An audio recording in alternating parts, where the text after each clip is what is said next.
Hey everybody, Anthony Dodge from Train Outsider, Miracle Outsider, a Night of the Rhomboid Table here, and I'm not in my train room, and I'm not going to talk about trains in case you didn't read the title of this video.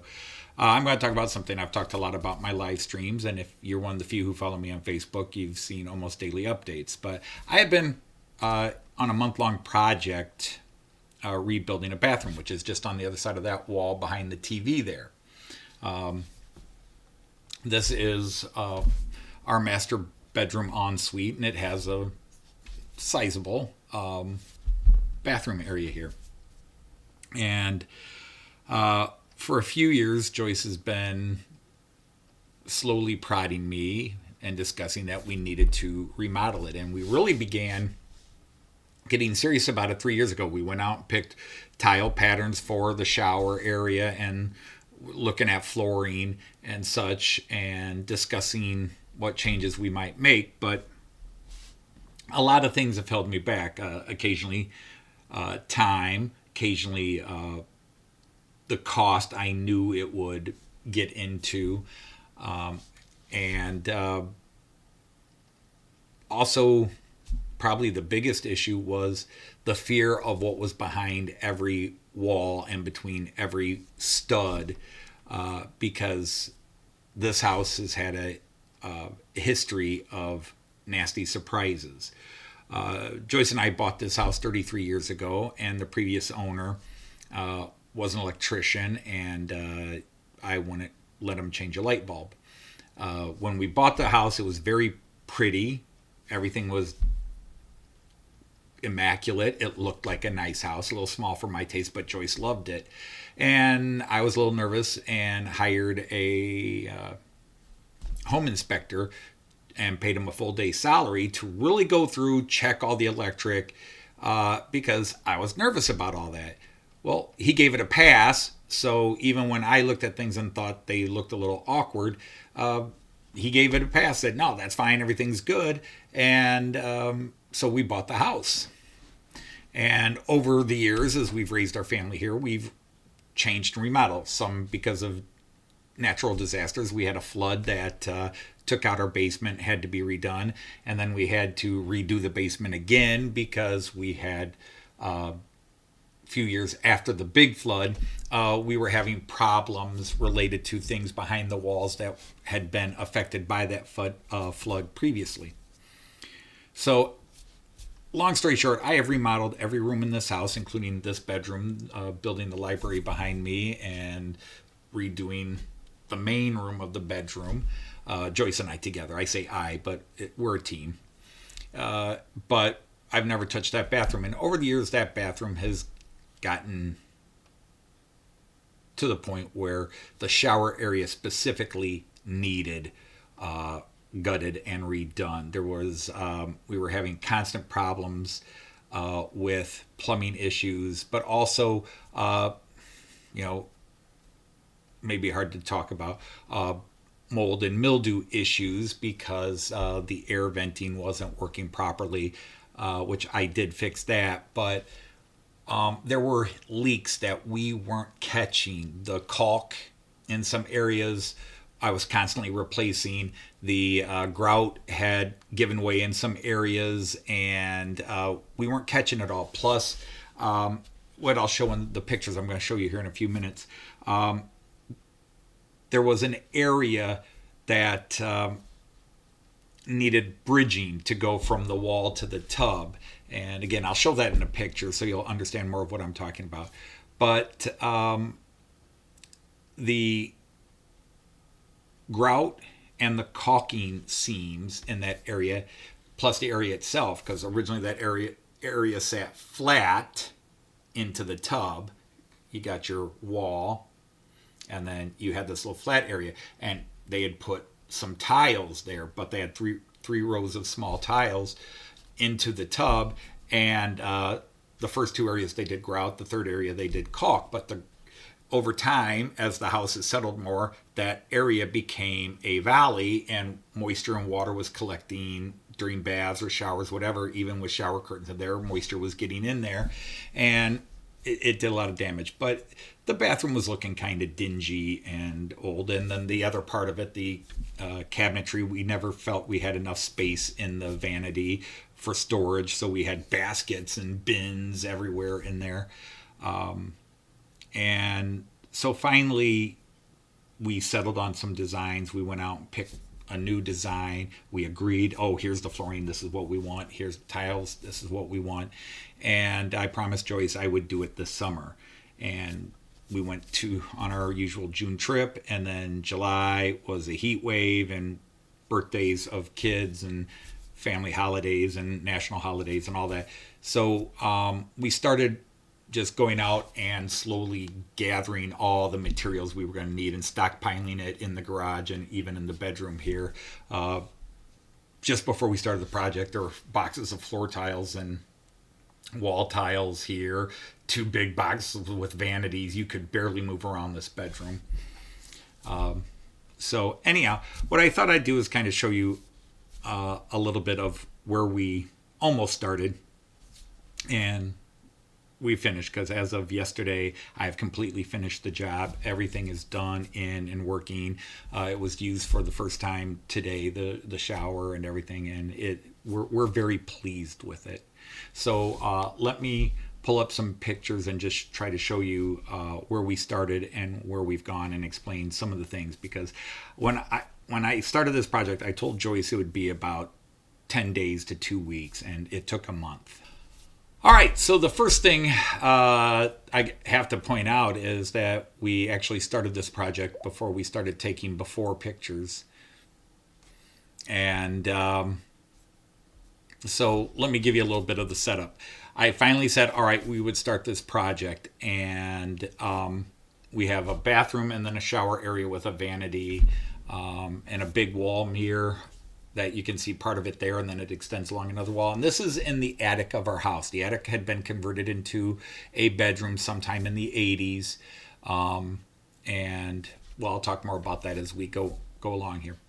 So anyhow, we have a separate toilet room just off, and we had gone out of town the third weekend in July and visited my son and daughter-in-law down in Columbus.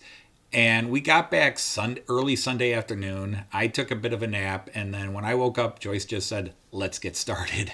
It's like, okay, we're starting now. It is happening this weekend, and we committed to it. And the first thing we did was in the toilet room, we stripped the wallpaper off, and then the one wall that had wallpaper in the shower area, the main part of the bathroom, stripped all the wallpaper out. And then the next day, we finished removing the wallpaper. So Sunday afternoon and night, we were ripping out wallpaper and then finished that. And then that same day, I think it was a Monday, obviously, we painted the toilet room. We had bought a new toilet. And so then after wait for it to dry Tuesday night or Monday night, we put in the flooring. Tuesday morning, we put in the new toilet, and that room was basically done other than some touch-ups. We were going to put in a new light and a couple other little things, but that room was done.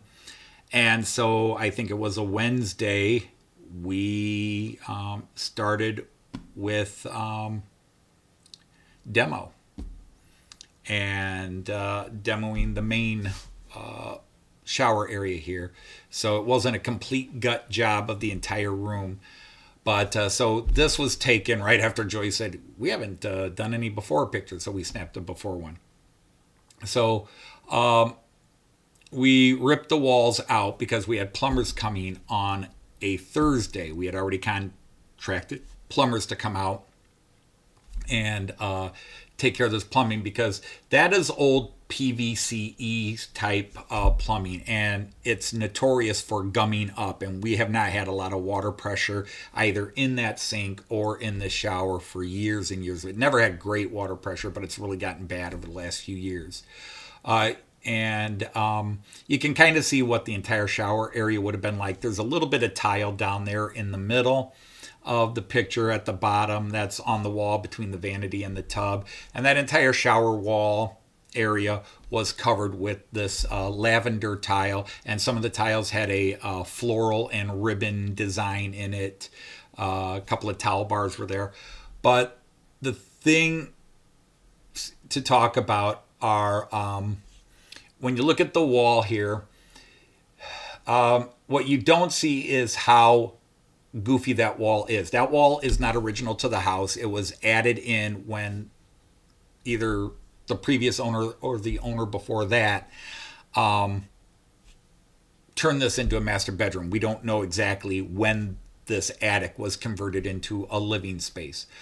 But we do know that the owner before us then remodeled this in 87. But that wall is so out of square. It's not plumb, it's not true, it's not square. It waves and it angles away. So where I'm standing to take this picture, the wall gets narrower heading into that picture. That's not even a video effect. So trying to deal with that, and the flooring I had already dealt with when I did the outer part of the room here and did the flooring a couple of years ago in this bedroom, realizing the walls were very, I keep using the word wonky. They were just so badly done. This is not original construction. This is somebody doing a DIY who really did not put enough effort into making sure. I don't know what they did or what they were seeing or what they were using, but I've run into this problem in several rooms where they had remodeled in the late 80s before we bought the house, and the guy was an electrician, and I wouldn't allow him to change a light bulb for free, and definitely was not a carpenter or a plumber. And a lot of the work we have here now, this guy worked in construction, and I'm sure a lot of the stuff he did, he just picked up out of the dumpsters from work sites.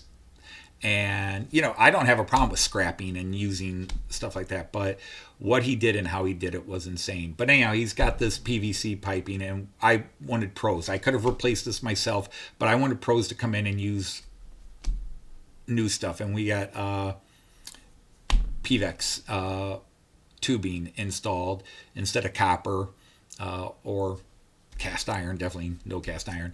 But look, I understand what they were doing. There's two lines coming up on the side of the tub, and then because the hot was on the outside and the cold was on the inside, and they needed the hot on the other side, they had to kind of zigzag it around, but they still zigzagged it in a way that blows my mind. It could have been done much more cleanly, even running it into the diverter, the shower head diverter.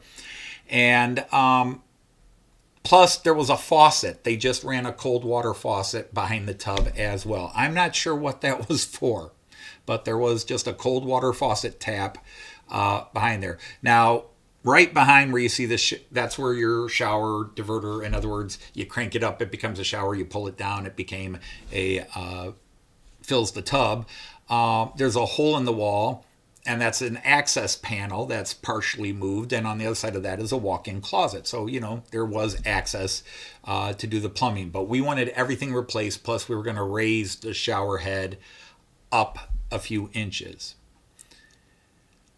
But what you will see, if you look carefully, and I don't know how easily I can zoom in on this, but if you look right in the middle of the picture to the left, there is a junction box, a large junction box, which on the other side of that wall has all kinds of wall switches for the lights in this bedroom and the ceiling fan. There was no protection. If a pipe sprung a leak inside the wall, it would have sprayed on that electrical. Major damage. But you can also see a couple of the studs there have mold on it because moisture had gotten in and got on the woods. Fortunately, it was surface and was primarily old, so it was able to be cleaned off. But there were areas where there had clearly been leaks and questionable electrical, and I use the word questionable politely, and it just was insane. So that is just a hint at the problems we were dealing with. But the biggest problem is in the middle of that picture if you look down on the tub on the right hand side. So on that right hand side you see a little towel there. The space here where they elected to put the tub is too wide for a 30-inch tub and too narrow for a 32-inch tub. It's right in the middle. I'm sure you can special order tubs of any size, but in the United States, in imperial measurements, a standard bathtub, especially an alcove bathtub, is somewhere around 30 by 60. It might be 29 3/4 by 59 1/2. It might be 30 1/8 by 60 1/8, but they're all labeled 30 by 60. And then the next one up is 32 by 60, and then you can get 30 by 72, 32 by 72, and then you can get into all your specialty tubs. But your standard alcove. Now, an alcove tub is one that's designed to go into a 3-wall alcove. Okay, you'll notice that as far as the shower goes, it's sort of 1 3/4 walls, because you literally have the one wall the shower's on, and then technically, I guess you could call that the second wall where the plumbing is, where the shower head would have been, and then just about 28 inches of wall next to it. So alcove tubs don't have anything on the ends. They have a skirt on the one side. Well, if you look on the right side of the tub, that is the skirted side. So what you can see is that the previous owner built a little ledge. And in the next picture, you'll see everything removed and see what it is, because there's actually more to it than what you see in this picture. Basically, he used a 2x4 side on, so about 1.75 inches, and built a little frame, and then he tiled across it with 3 lines of small tiles, and over time the grout lines failed, and also as the house settled, the flat tile area he did sunk in, which made any water problems worse, because even if you're showering, water can get back there or gets around the shower curtain, what have you. Normally you think it's protected by the shower curtain, so not a big deal.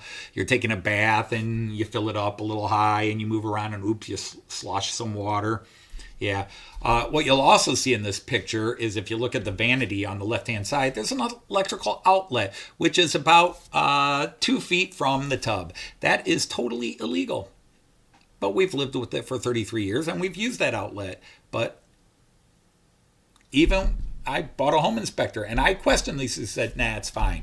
Plumbers said, oh, yeah, that's not a problem. Professional electricians came in and said, yeah, that's illegal. So just something I will deal with later. So let's get to the next picture.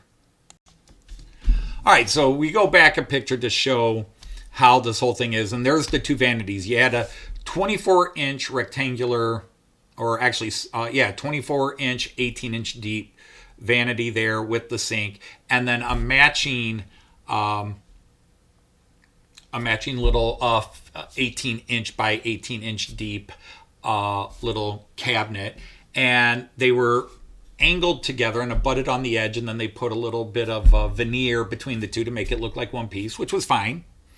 And so it looks like it's straight on the side. That's actually dead space. Where you see that putty knife on the counter, that is dead space. The sink actually goes from the corner, or the vanity actually goes from the corner in the front straight back, and they built a false wall, and that was dead space, and they ran the electrical box up into there and connected to that. We call it a false wall, but it's a legitimate side of wood, but it's not actually part of the vanity. They just made it look like part of the vanity. And then a lot of dead space in that back corner where the wall meets and the mirror splits and goes the long way. You can see the old flooring, the linoleum flooring. The nice thing about that is the new flooring we had put into the bedroom coming in that once you put the vapor barrier, the moisture barrier, and then the padding under the flooring we got for the bathroom, it equaled the height. So I didn't have to take the linoleum out. We just left it in, and basically it's a little added protection, moisture protection for the wood below. So, but yeah, and you can see we got our shower tile stacked there, and yeah, this was while we were in the middle of demoing because we had to get that tub out. All right, so back, the tub is out, the plumbing's exposed. Again, we find the hardwood, a little bit of water damage in a couple of areas, but useful. And just a lot of debris. This is after we cleaned it all up. Basically, what you do is you leave the tub in, put a tarp in the tub, knock all the tile and drywall or cement board, whatever's in there. It was a pain to remove because the wood there is good quality wood. It's a hardwood, so the screws over time. Plus a couple of things that the owner did, which I'll talk about more with the when I talk about taking out that vanity. We got everything out, and a lot of damage, a lot of things that, okay, how am I going to fix this? And these wall studs, he had sistered up part of one, chopped another one partially out, and I don't understand why. I don't understand some of the things that were done. I hate to criticize when I don't know the logic. There was something maybe they were dealing with, but they weren't sistered very well. So I had to remove a couple of sistering studs and put in either new square ones or adjust them. It was really weird. Plus, while I was doing that, I put in a couple of cross braces, just A, to support, and B, we marked it on walls so that later on when we're hanging toolbars and grab bars, we can drill straight into wood and not use butterfly or drywall screws. But yeah, this was a mess, but not entirely unexpected. Some of the stuff in the wall was. So here you can see the plumbers came in and just really cleaned up that plumbing. This is how it should have been done originally. No excuse for it not being done this way, even if they had used that PVCE stuff. This now is the PVEX, and I was really pleased with the work they did, how they cleaned things up. They raised the height of the shower so I don't have to duck anymore. And yeah, they just really did a great job. Now you've got two lines coming in. And yes, they still have to take the hot from the inside to the outside on the other side. But done so much smarter. When you hire good pros, you get good work. And I'm even though I could do my own plumbing in this case, I wanted a pro to come in because this is major water service. And if I screw it up, I toast the house, and my insurance is not going to help me. All right. So, hey, the vanities are out. That was quick, wasn't it? No. They had glued the vanities to the floor, to the subfloor, the wooden floor, along with caulking it. Got to be waterproof. And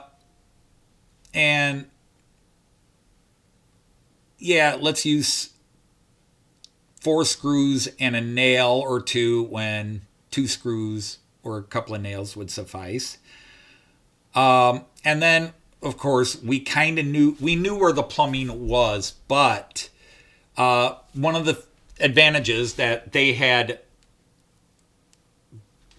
remodeled this, so they had run the plumbing first and then easily could measure the bottom of the vanity, slide everything over, then put the rest of the shut-off valves and everything in place. So we did not have enough time to try to get these vanities out before the plumbers came in. So the plumbers had come in before we took the vanities out, and they took out the PVC and put in the PVEX.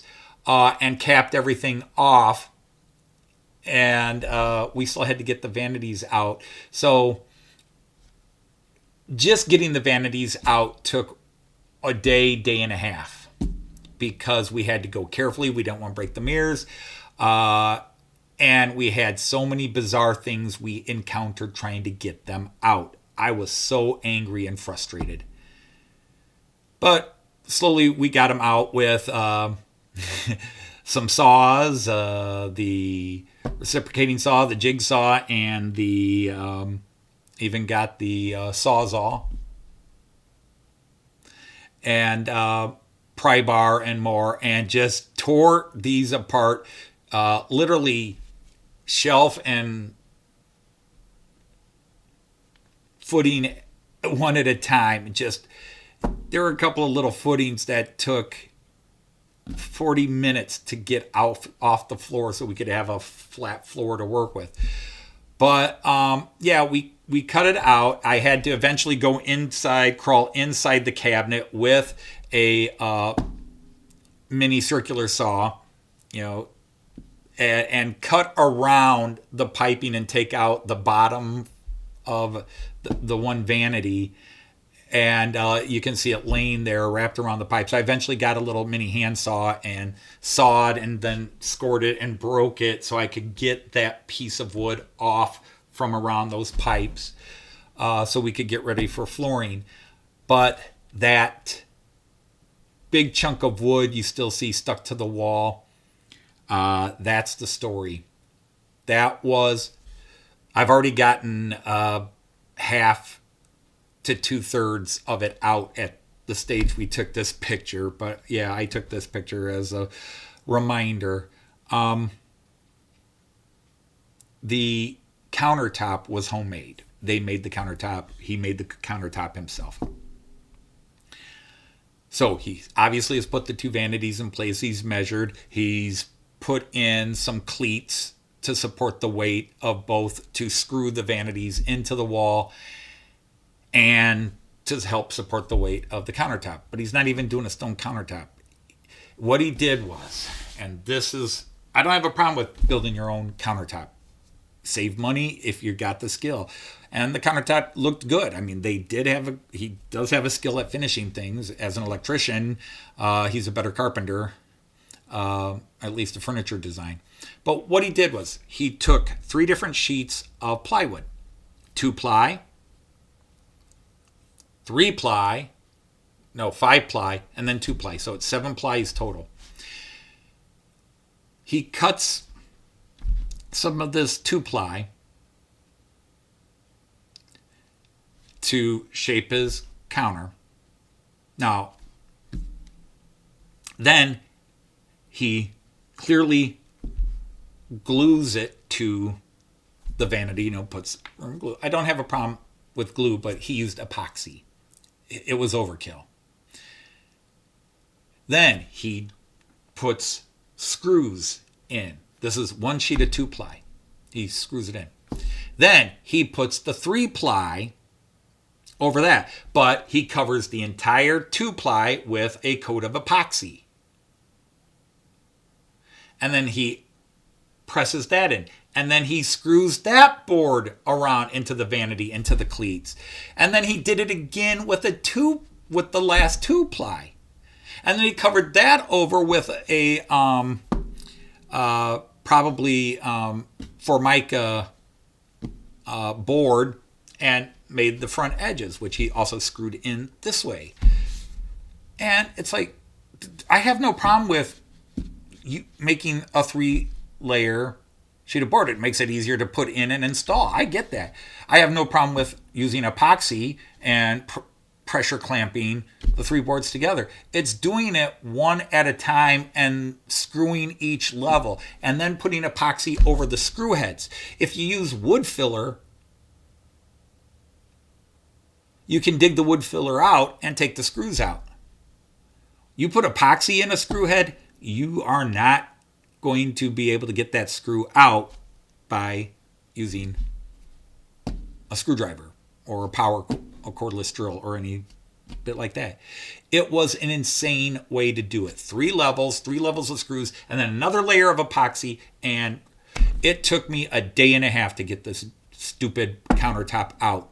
Not to mention all the crazy screwing he did, because I had to literally pry one layer off at a time and then dig and pry and try to dig the screws out manually, because there was no way I was going to take them out with my cordless drills or even a power drill, because you can see I got my Bosch one out there and was trying to pull these out because that Bosch has a lot of power to it, and there was just no digging through the epoxy. It was just a nightmare. It was probably in some ways the worst part of this job, was getting that out.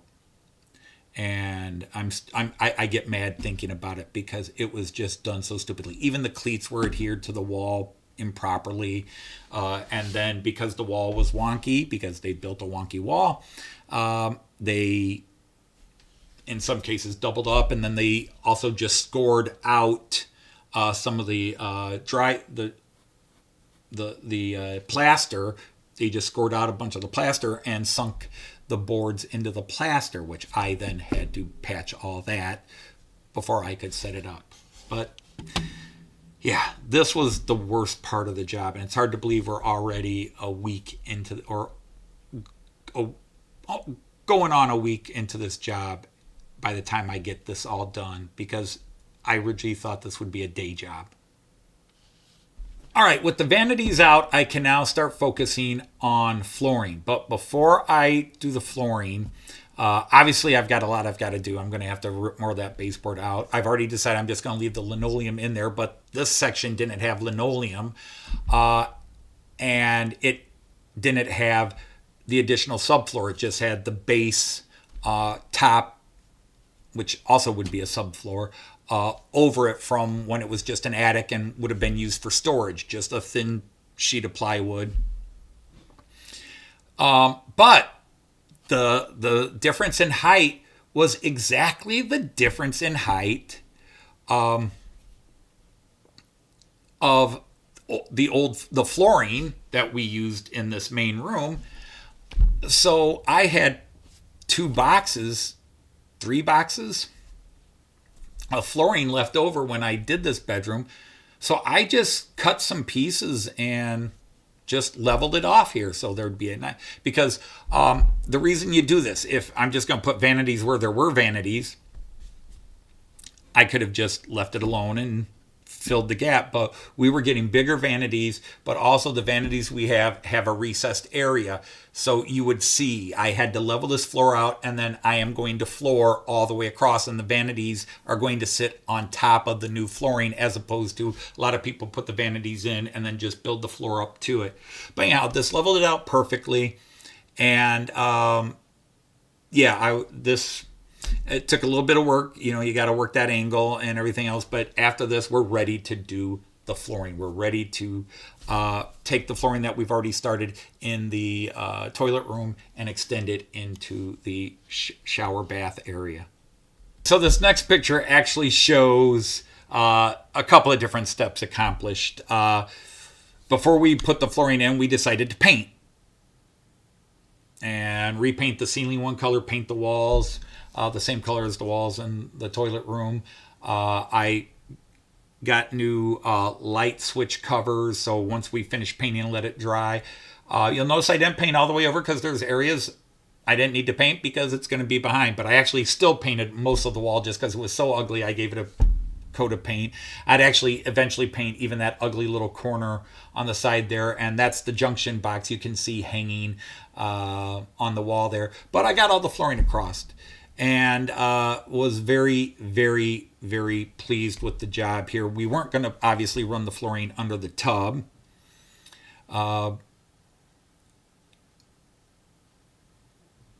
But you'll notice we took some of the padding and extended it beyond, just to help angle the tub downwards.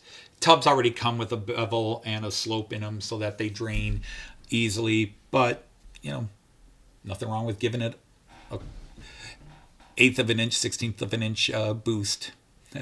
But yeah, so got it all in, cut around those pipes nicely. There were a lot of tricky cuts. Again, all the walls in this room are wonky, including something I never truly took a picture of or put in the videotapes how crazy the post sections that separate the main room from the bathroom area, which are out of line, and one's wider and deeper than the other. And I had to make all kinds of specialty cuts on this flooring to fit those wonky, bizarre, non-matching angles. And I've become darn good at flooring, in my opinion. I was quite happy. And the funny thing is, the way we've designed, which you'll see in the next picture, the vanities, is that plumbing is actually going to be in a dead area. The one vanity will be from the plumbing, just over the plumbing to the wall where the tub will be, and the other vanity goes along the back wall, which also led, if you see that little framing area, that's a crawl space. There's actually an access area behind there to get to the house venting on the side of the house, and we use it for storage. Joyce has a lot of school stuff that she hasn't used in years stored in there. But so the flooring, again, it took a day and a half just to get that much in, because so many specialty cuts and really having to measure, and I had to make templates to get the cuts right. I really had to take cardboard and paper and make templates, and then draw it on the individual slats of flooring that I'm going to put in. And because even though that looks like stone, it is a tongue and groove laminate flooring that is 72-hour waterproof.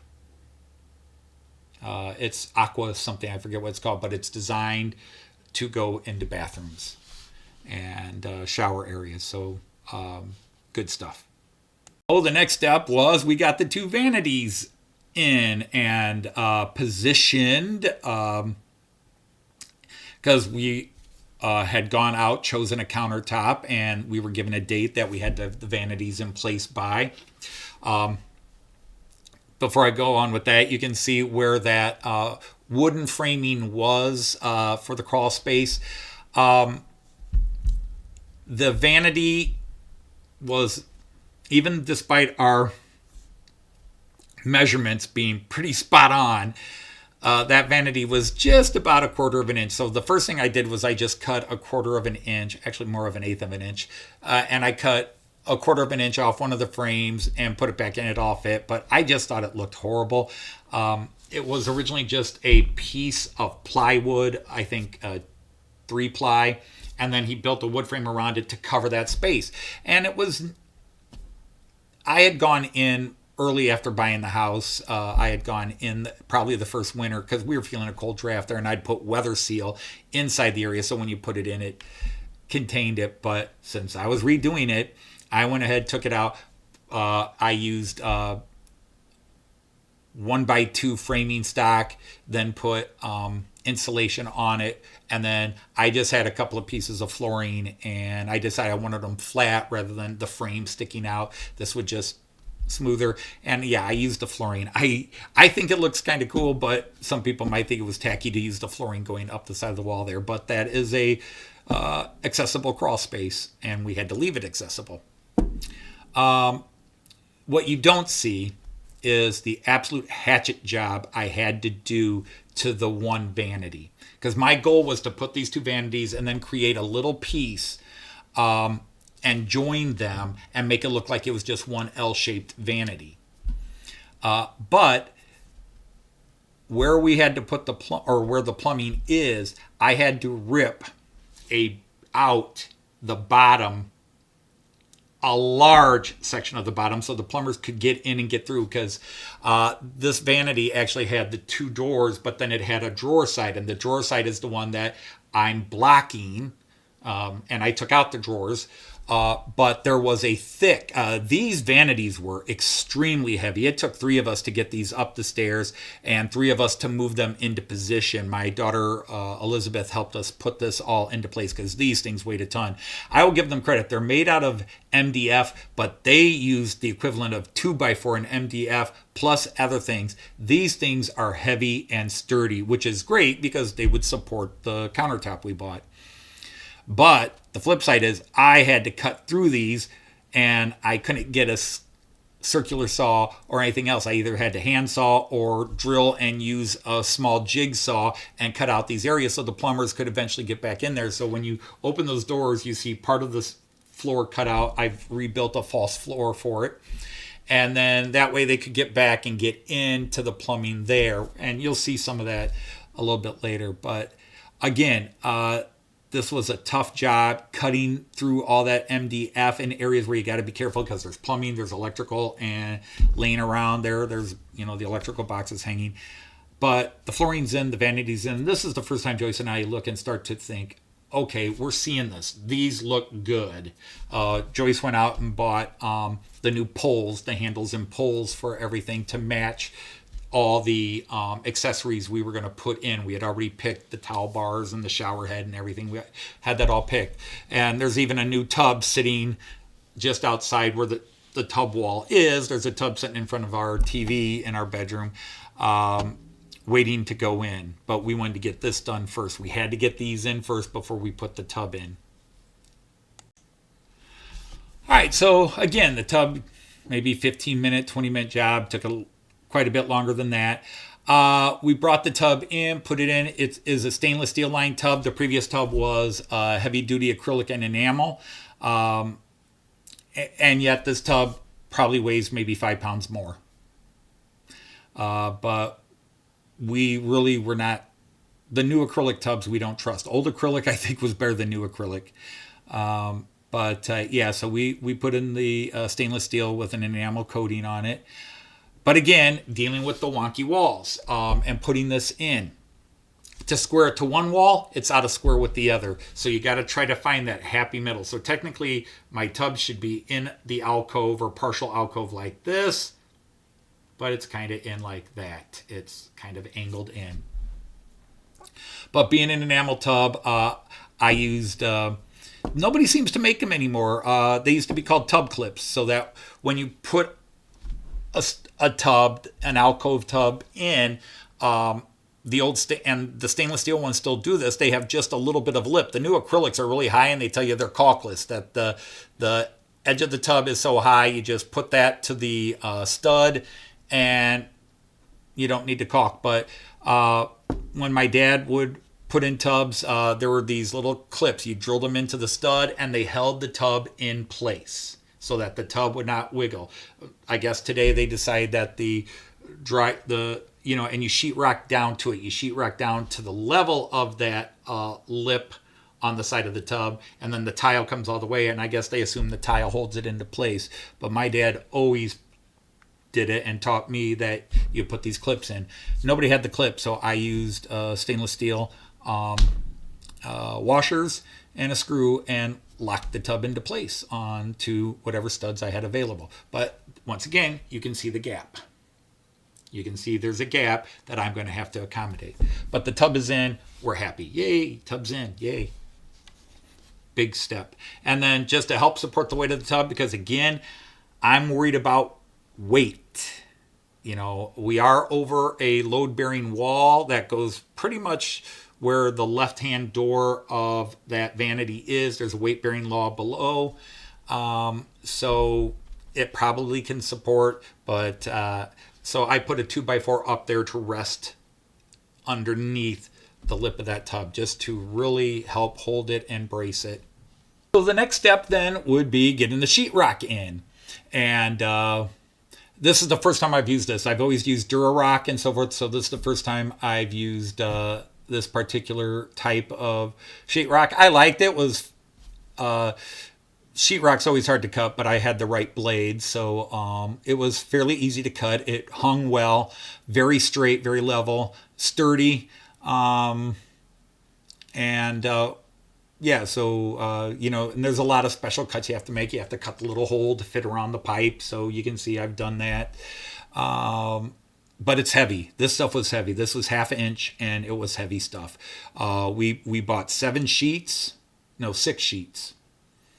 And we had to carry them out of the truck into the house, up the stairs, and then carry them and put them into place. Plus, in many cases, I had to cut them down to size. So we stupidly carried all 6 sheets up into the bedroom and then realized half of them, well, all but one of them needed to go back downstairs to the garage to be cut to size. So, oops.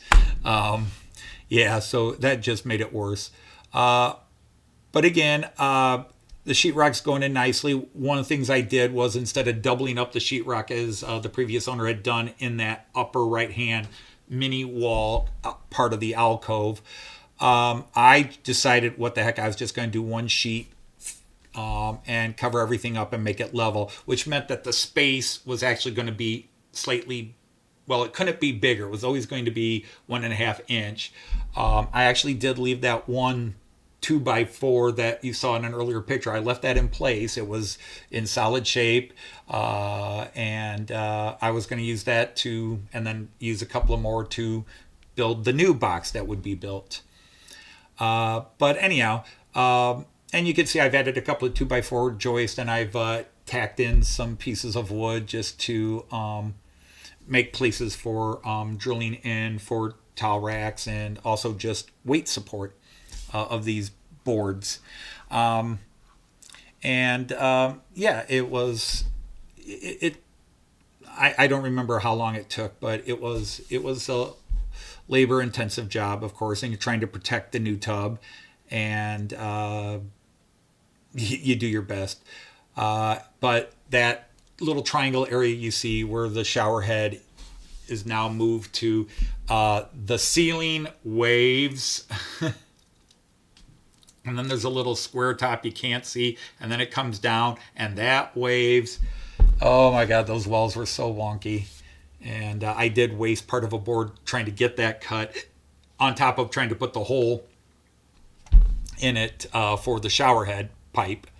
Yeah, that was the one I screwed up and had to do twice. I screwed up one piece of sheetrock, and I screwed up one tile to cut holes. But otherwise, I thought I did a pretty good job when it came down to it. But this took some time. All right, so here's a more advanced stage. We are awaiting the countertop people.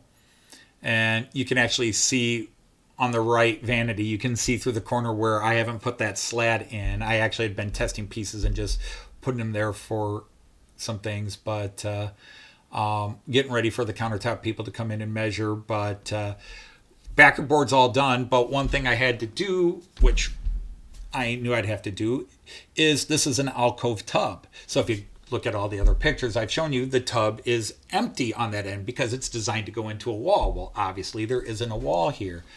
And the previous owner had built a short little wall. That was fine. He had tiled over it, and there was no criticism there. Even the way he built the support for this wall, the weight support, because the weight of the tub was actually fairly clever. I appreciated what he did in that regard.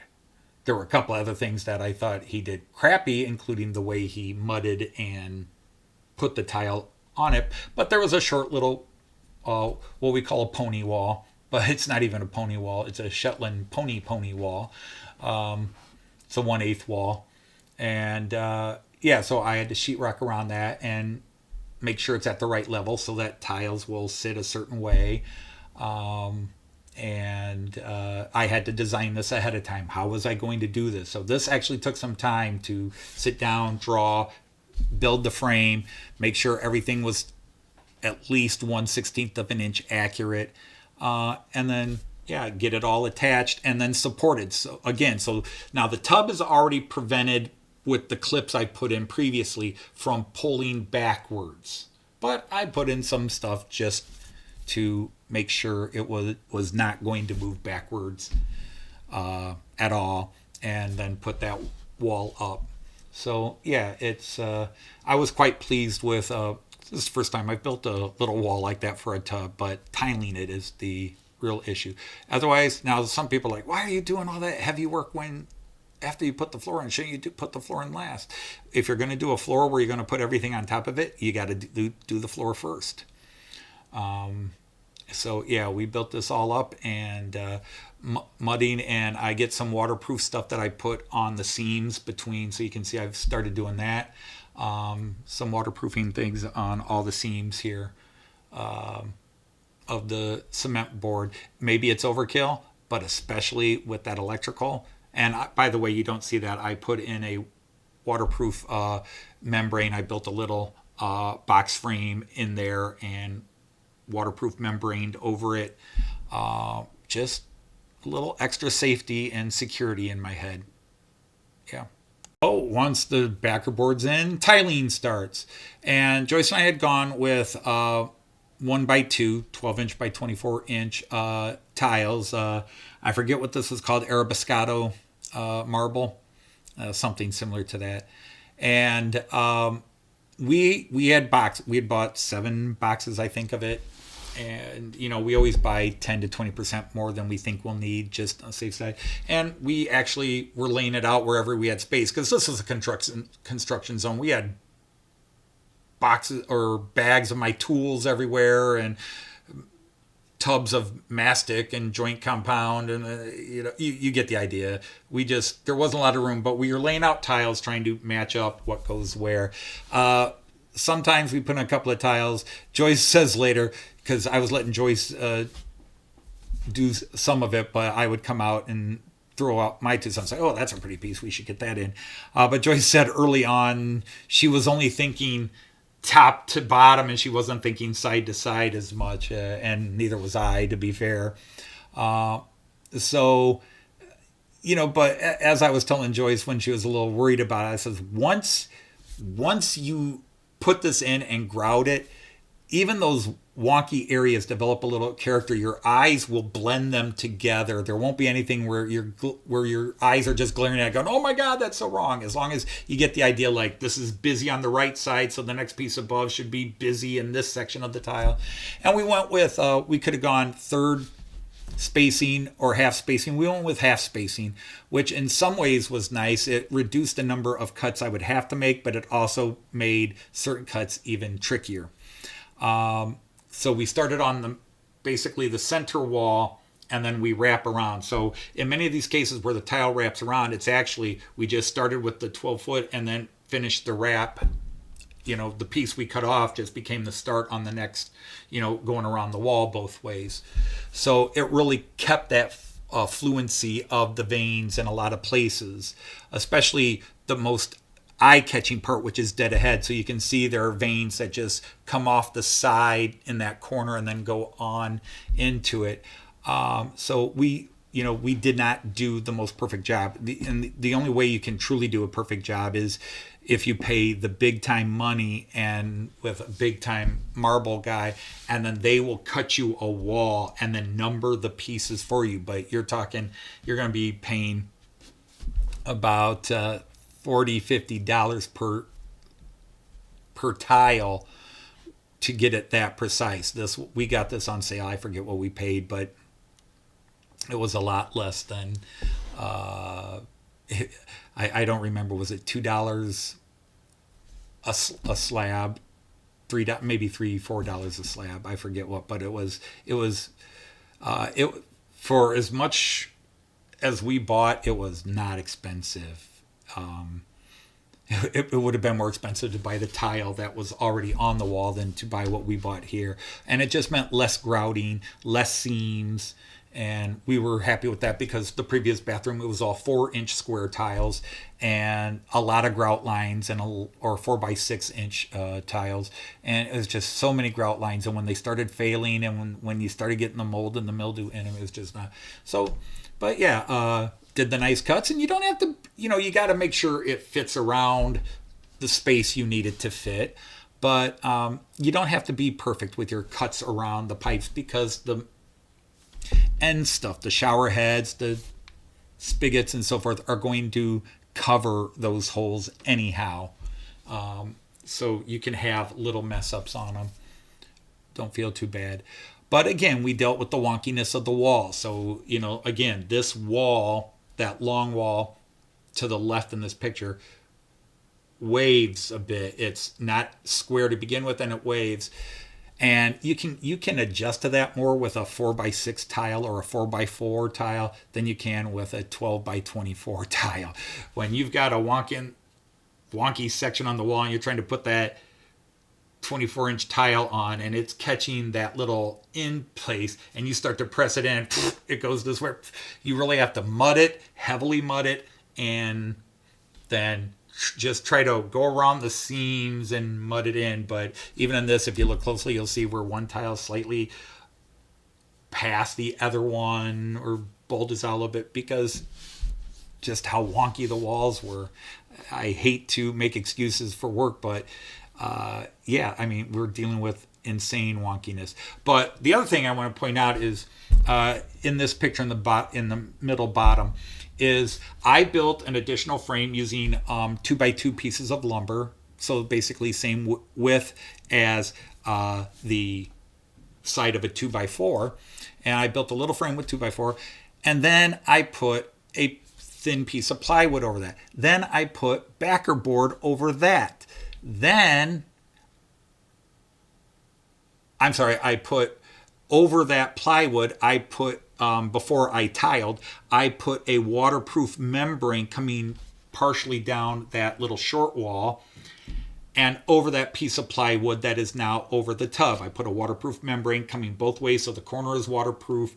And I put that waterproof membrane and I extended it past the piece of plywood onto, actually a little bit of it is stuck to the it's heavy duty, it sticks, heavy duty bit that sticks to the side of the tub. And then I put a piece of backer board over that, and under the backer board, I should say, on the membrane, I put a series of shims. To create an angle. And then I put the backer board over that, which you'll see in later pictures. But there, that black line there, that's the waterproof membrane. And then I built up to it and then use shims to create an angle. So if water gets over the shower curtain and goes down that wall, instead of pooling in a bit here where things start to rot out, it will slope down into the tub. So there's one line of sheetrock that is grouted, and then there's a little bit of caulk at the bottom of it. But I'll show more when I get to it. But yeah, we're in the middle of our tiling here. So it took a couple of days to tile. We got partway up. Actually, that previous picture was probably day 2 of tiling because we only got the first 2 rows done the first day, and then we finished the main part the next day, and then the third day, which was the day before the countertop. Well, the countertop people had already come in and measured, but anyhow, then the next day I had to I built, or I tiled the little alcove pony wall, and then we were on hold because the countertop people were coming in. And we had an electrician come in before the countertop people. And so I spent the day and I went through and I started doing the baseboarding where I could do the baseboarding, also caulking everything. So this we've grouted, and I've been caulking. So, the last couple of pictures are over a 5-day period, and I started doing the baseboarding along the floor, floor skirts, I think they're called in the UK. I don't know if Canada says baseboards or floor skirts or both. So yeah, there's other pictures I probably could have thrown more intermediary, but I'm trying to shorten this video a little bit. But yeah, and so also while I had time to kill, I installed the 2 towel racks Joyce wanted.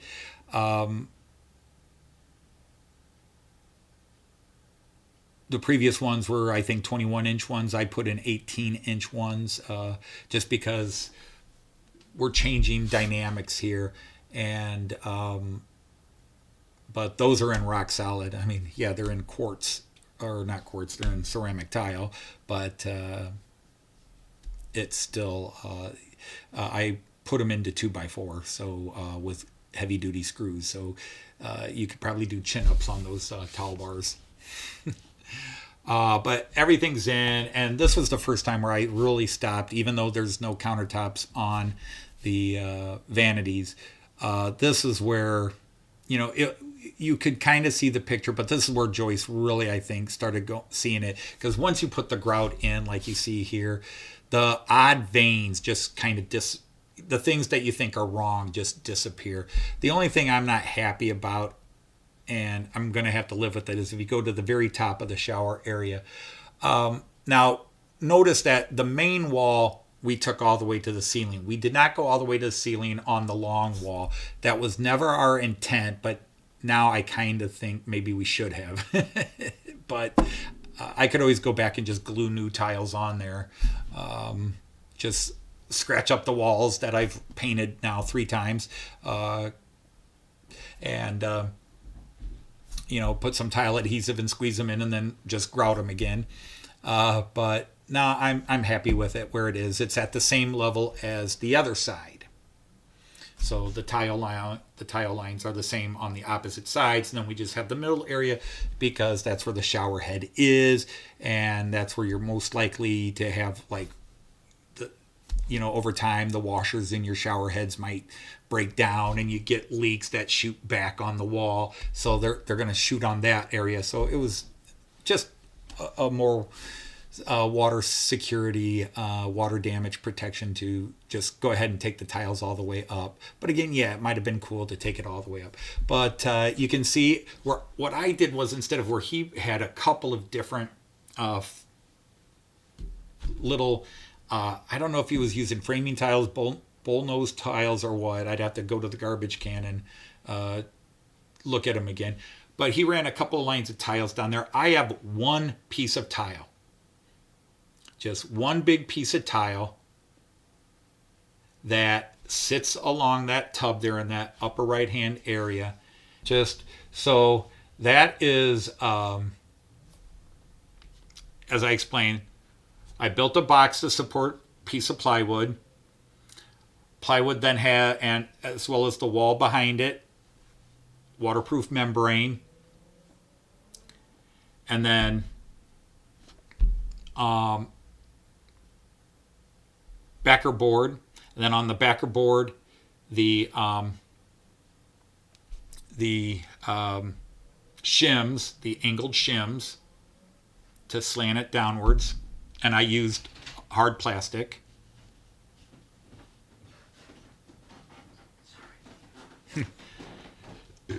And that would be Joyce.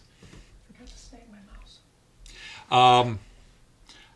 And to angle it down, and then mudded that all in, tiled it down, and then there's it's grouted, so the sheetrock all the way down is grouted to and caulked, and then that extra piece over it is also grouted. So it's overkill, but I am making sure that never leaks a drop of water again, and it doesn't look bad. It doesn't look great, but again, you sometimes have to compensate when you're trying to fit something in an area that it doesn't quite fit. Again, too wide, you couldn't fit a 32-inch tub in here, and a 30-inch tub has that 1.5 inch and 3/4 gap.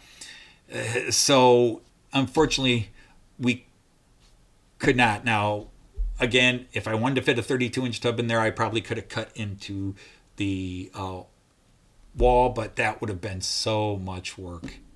And you're damaging, because in that case, those posts there are roof. They're supporting the trusses in the roof. So I did not want to mess with those. So you got to compromise. So you got to do something that maybe doesn't look as pretty, but it's doing the job. And it doesn't look awful. It looks a little weird, but it doesn't look awful. And it's doing its job. That area is not going to leak water. So waiting for the countertop, and it's the first time I've had a day where I don't have to do much. I really don't have to do much. In this picture, you can kind of see where I measured and cut a slat of wood to specifically fit, because again, remember, walls are wonky, so it might be 2 inches at the top but an inch and 7/8 at the bottom, but everything is level, everything is true if not square. I put a cleat on the wall ready for the countertop, but I really didn't have to have a lot to do. This was last week. Let's see, Wednesday, or this is Tuesday night, because Wednesday morning the countertop people are coming in. As I'm doing this, it is Saturday, August 22nd. But yeah, I by Tuesday afternoon, I was like, I really got nothing to do, and began a lot of cleanup, getting a lot of the stuff we didn't need anymore and get it out to the dumpster, and yeah, and just tidy up. Did do some touch-up repainting in some areas where, you know, even though we had already painted, we need to touch up. Oh, one thing I did do was new lighting. There are 3 recessed lights there that were old incandescent light bulbs, and they burn hot. They're hot. And we got some LED replacements, and I installed those, which really made a big difference in the brightness of this room and the shower area. So I was very pleased. So now we're just waiting for the counters. So on Wednesday, whatever that was, the 18th, the 19th, I think, Wednesday morning, the countertop people came in and installed the counters and did a beautiful job setting it into place. We were ecstatic with the gentleman that brought it in, how they maneuvered. Now, this is in 2 pieces, but they did a brilliant job maneuvering this and getting it into position. And again, very, very heavy. We did not realize we had ordered 30 centimeter thick, basically 2 1/8 inch, or 1 1/8 inch countertops, and this is quartz. It's all stone. This was on a bit of a clearance sale, so we didn't pay as much for it as people may think. A lot of things we bought on sale and at discounts. And this is where you really see the bathroom you're building. You know, it's not done, but we've got the new lighting in, we've got the new countertops in. You can really see the bathroom. We're still waiting to finish the plumbing, because they had to wait for the plumber guys, and then the plumber or they had to wait for the counter guys. The counter guys put it in, so you have to wait 24 hours before you can do the plumbing. So that left Thursday with nothing to do except tidy up everything, add some little things. Something I didn't show here is that Joyce decided that the door, which looked like the door behind me here, no longer matched. This all white and gray, the door didn't match, and asked me could I sand it down and paint it to match the new bathroom, which I did. That was a day job, day-long job, and to get enough coats of paint on it, because even though I sanded as much as I could off the veneer and the varnish on the veneer off, you still needed, even with 1 coat paint, you needed 2 to 3 coats of 1 coat paint to soak in and seal it all up. And then I added towel hooks to the doors, which Joyce wanted. I also added a light into the toilet room, which was an adventure of itself, because good old former owner, I went up there, took the old box light out, dropped it. Okay, there's no junction box up there, which technically there didn't have to be, because he had the metal box frame for the type of light he installed. So, okay, can't criticize that. What I can't criticize is once I removed that metal box frame and was looking for how to install a new junction box, I found 2 dead-end wires. In other words, major lines from the house, not offshoot lines, but major lines from the house that had been bobbed, duct taped, and just left up there in the attic and insulation. by law or code that has to be in a junction box. And it's just laying up there loose. What happens if the tape, duct tape or electrical tape, corrodes away? All of a sudden you've got hot lines popping on wood, insulation, and just absolutely mind-boggling that you could do that. And I have run into that. Either he did put such lines in junction box, but then he buried the junction box behind walls so you didn't know they were there, and then you go to drill and boom, you've just knocked all the lights out of a section of your house, and you have to rip open the wall to say, oh, there is a wire that runs to a junction box that is a dead-end junction box. Why didn't you just cut it off at the previous junction? That was too much work. I'm going to throw it in a junction box, but then I'm just going to let the junction box hang and not let anybody know there's a junction box hidden behind the wall. But that's what I encounter in this house. But all the anxieties, all that are gone, except the one final big deal, which is the plumbers coming in and finishing the water lines to the fixtures. Now, again, we could have done that, but when we contracted the plumbers to change the water lines and do that, they said, well, this is part of our package, and we'll just, we'll do this as well. We'll connect your sink for you, and we'll connect your all your shower faucets just to make sure everything's working great. I was like, sure. I mean, yes, I could do that, but hey, if you're going to throw it in as part of the deal, I'm not going to complain. The less work I had to do, the better, especially by this stage where I was getting major project fatigue and I hit a wall where I was just sick of this project because it was lasting so much longer. All right, so now the only difference between the previous picture and this picture is that the all the water fixtures are now fully in. The plumbers have come, done this, and gone. I have my final touch-ups to do, which is to put it in the shower rack. I've already put in the last of the towel bars, so that's it. One more job, that is to put in the shower curtain rod, which will be hanging from an angle because that ceiling is angled. So you really got to get this measurement right, otherwise it just ruins it. But again, Joyce and I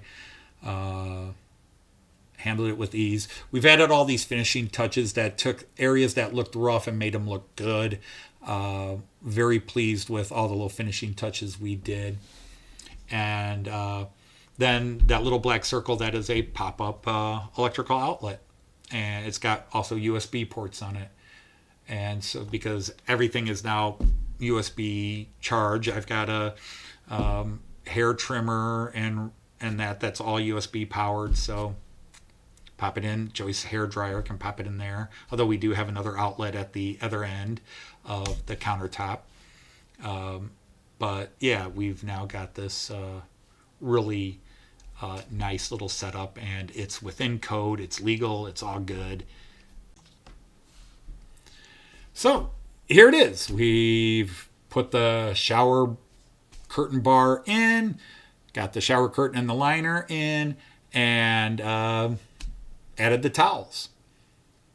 And this is the prettiest this will ever look, because as soon as this picture was done, we start putting all our stuff back on the countertop. Joyce's jewelry boxes and makeup stuff, although Joyce doesn't wear makeup except on very extreme rare occasions, and just all the little stuff, medicines and all that, but getting the towels into all this storage, because now we've got all this storage we haven't had.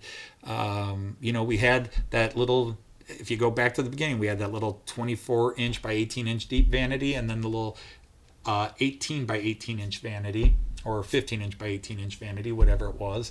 Now it's it's a 24 inch section of a 36 inch vanity, but technically you still have some of that space in the back that you could use. And then you've got this 48 inch instead of 18. So it's an extra 30 inches of cabinetry and drawers and storage, where we used to have baskets and that. So yeah, it's really nice. We used to have all our stuff like where that little black circle is, the pop-up outlet. there was a basket for all my stuff, my razor, my hair trimmers, and all my little knickknacks. And then Joyce had a thing for hers, and then the various first aid creams and blah blah blah, and another basket lined up on there, plus all the other stuff. The countertop is also a little bit deeper than the previous countertop by about an inch, so it's an inch wider because I think we got 21-inch deep instead of 18-inch deep vanities. So we're very, very pleased. And I think now when you take the whole picture in, when I build, I see my flaws. I see what I've done wrong.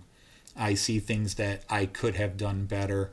But even I do admit that with some of the finishing touches we've done, even if I look to the area that has flaws where I know, oh, I didn't make that cut good, or I didn't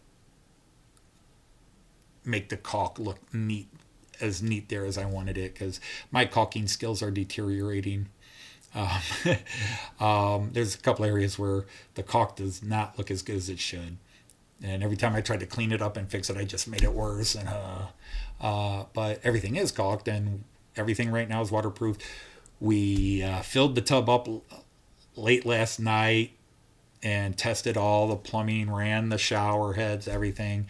It all works. And then this morning, for the first time, Joyce and I started our day in our own bedroom for the first time in 4 weeks. Instead of going downstairs to the main bathroom to shower to start our day, we're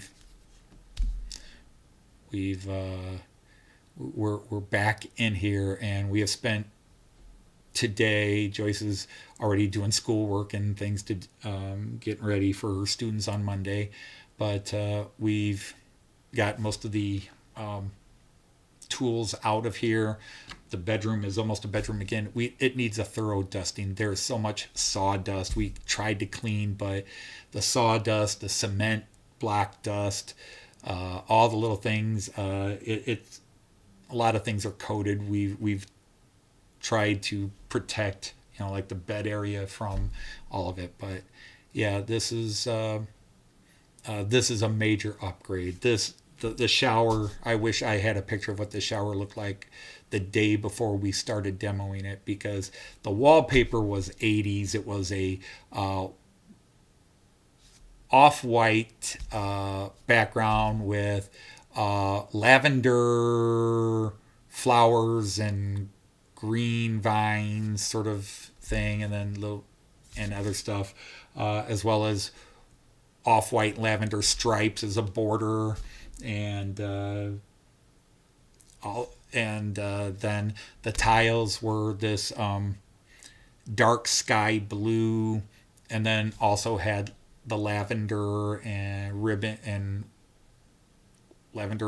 white ribbon pattern going through a lot of it, and but it had just aged, and it looked dated, but the grout lines were failing. We were fighting shower mold and mildew and leakage. We knew we had some leaks. We were trying to address the leaks, but it was worse than we thought, and we had to replace some wood and do things. And this is why what I thought would be a week and a half, maybe 2 weeks at most project, expecting to run into some problems from the previous owner that I would have to address, and it became a daily barrage. Every day it was like, well, I'm hoping to get this done today, and nope, that gets delayed.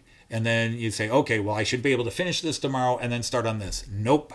You start on that second thing, and oh, here's something new I've got to fix and address. And I'm angry that it took 4 weeks to do this. I'm so angry it took so long to do this project, because I have spent 4 weeks. I like watching YouTube. I know some people take time away from YouTube and they're like, oh, I discovered life. My life is YouTube. I love watching all my friends and watching their videos, commenting on their videos, joining in some of the live streams. I have no life. And I have really, really missed. And the last few days I've been trying to get back into the rhythm. I've been able to watch a few videos. and comment and keep in touch with people. I have managed to keep my live streams going, including where I literally stop 20 minutes before turning the cameras on and do a quick face wash, change my shirt, and run downstairs and run my trains. But I have spent the last 4 weeks, late Wednesday night or late Thursday night, late Wednesday night, setting up trains. I'm tired. I've spent 10 hours working on various projects with this, and I've got to set up trains, and there's nothing that says I had to do that. I could have called off any Friday and said, I'm not live streaming this Friday, but I like to live stream. It's my one chance to get together with friends, and I do not want to miss it. It's not about the streak. It's not about, I've done how many Fridays in a row over the years. That is my one chance to commune with fellow human beings that I really like, and share a hobby that we all like. So I don't want to miss it. It's not because of the streak. I'd live stream every day if I didn't have the respect for all the other people who live stream. But yeah, I'm babbling. So we got this done. It's been a hell of a journey, but the end result has been really something else. I just am blown away by where we've gotten to with this. And the fact that it just looks so nice. It is so much brighter. Like in this picture here, this is the shower. We went with a sheer curtain just to take advantage of the brighter lights that we put in. But if I were to take the same picture a month ago with the old shower, this thing you would need a flash to really get any sense of the detail. But the lighter tile, the better lighting, it's so much brighter and just feels so much nicer. So to have gone from all this, gone through all of that over all this time, and all the hells and the hassles, and now we get to come back to this. We wake up to this and go to bed with this, is just it's starting to hit now. Okay, so that was a trip through what I've been doing the last 4 weeks. And I know some of you will leave nice comments and it won't get a lot of views because it's not trains, and I understand that. But my channel is more than just a train channel. Even though it's the Model Train Outsider, well, I'm an outsider, so I will throw in random house building projects and whatever comedy stuff I decide to do. And it's just my channel. Some people have a separate channel for this and that, their fishing channel, their food channel. They'll have 4 different channels for their different hobbies. This is my life channel, and my life is model trains, YouTube, and occasionally rebuilding something. But this has been a journey. I told Joyce before we started this project, I figured about 10 days, maybe 2 weeks at the most. And that was expecting delays.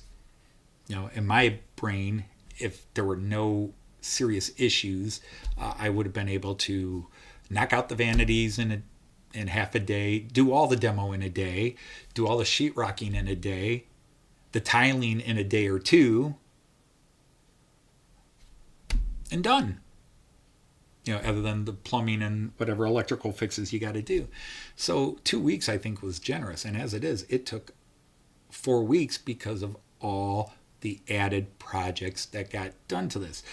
Most because of the previous owner and the things he did wrong that I now have to fix and accommodate and take care of and adjust. Because, you hire an electrician to come in and change a light switch. If he sees something against code, he's required by law to note that's out of code and that has to be fixed. And bam, you're stuck with it. So yeah, it's all of a sudden, I have to rip part of this out and fix this, or I have to rebuild this. I've got to replace that. I've got to abate this. I've got to rearrange this now. There are some things where I just work slow. Like when I'm having to do all these special cuts and flooring, I have to make the templates and everything for that. That takes a lot of time, because it's not my forte to make these beautifully angled cuts with these pieces of flooring and fitting them in properly, especially when you're retrofitting onto very wonky walls that are even wonkier than wonky walls should be. But it's done. I'm thrilled with it. I have missed YouTube. I have missed hanging out with people. And this project it's been a job. It's been a 10 to 12 hour a day job for almost 4 weeks. The last few days, not so much, but still time consuming, little touch-ups here and there and working on things. But yeah, it's only been 2 or 3 hours the last couple of days, instead of 8-10 hours. And the job's not done. Today, took my first shower in the new shower this morning. That was great. But today it was get all the tools out of the garage. We still have one, the shop vac, because we still have some little areas we got to clean. So the shop vac's sitting over there. Does anybody else call their shop vacs R2? Because Joyce and I, all our shop vacs are R2. We get the shop, go get the R2. My kids know what we're saying when I say go get the R2. They know it's the shop vac. Yeah, so